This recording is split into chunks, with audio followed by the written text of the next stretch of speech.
Suivons donc notre tour de la Méditerranée pour évoquer le Maghreb. Je souhaite maintenir et enrichir nos liens avec les 3 États du Maghreb.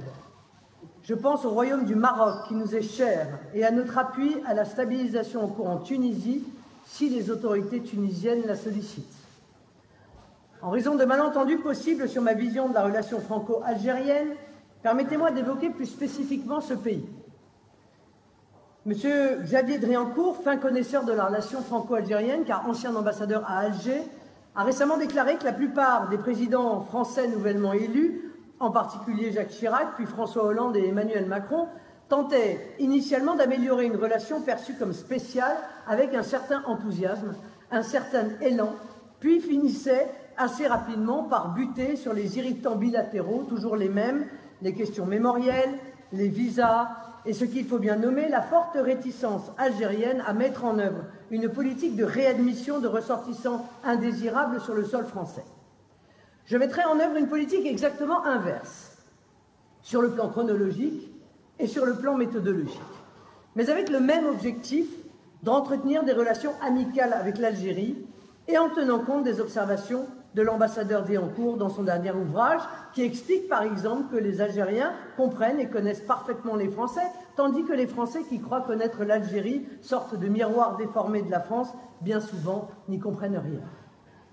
Je n'oublie pas la fameuse observation selon laquelle Marseille est plus proche géographiquement d'Alger que de Paris et n'entrerait pas dans le débat consistant à déterminer si la Méditerranée doit être perçue comme une frontière entre Europe et Afrique ou un lac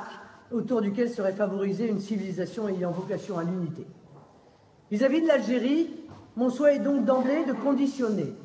tout nouvel octroi de visa au profit de ressortissants algériens, toute autorisation de transfert de fonds,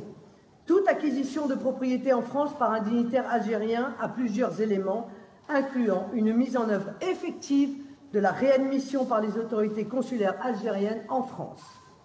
Je pense qu'il vaut mieux s'attaquer à ces irritants d'emblée, ce qu'aucun de mes prédécesseurs n'a eu le courage de faire, et ensuite de nouer progressivement des relations normales d'État souverain à État souverain, ce qui me semble être plus encore dans l'intérêt de l'Algérie et des Algériens que de la France.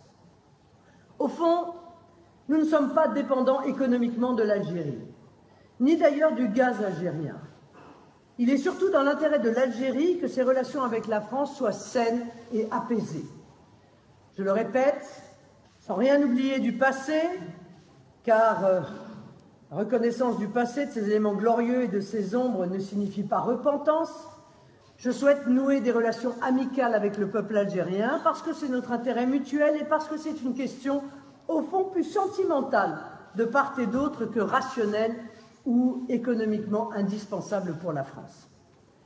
Les Algériens qui vivent déjà en France et se comportent conformément au droit français,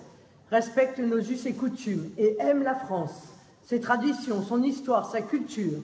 qui bénéficient d'un contrat de travail et qui nous enrichissent de leur savoir-faire, ce qui constitue, je pense, la majorité d'entre eux, n'ont pas de raison de ne pas être invités à y rester. Les autres, certes minoritaires, devront partir et les services consulaires algériens devront délivrer des laissez-passer en respectant la décision souveraine de la France d'éconduire de son sol tout étranger qu'elle juge indésirable, même d'ailleurs sans condamnation pénale. Une fois élu, j'adopterai un discours décomplexé, clair et lisible pour l'Algérie. Je pense que nos deux pays ont tout à y gagner. Je veux adopter une politique d'ailleurs comparable à l'égard des Comores, par exemple. Si le peuple vote, le peuple gagne!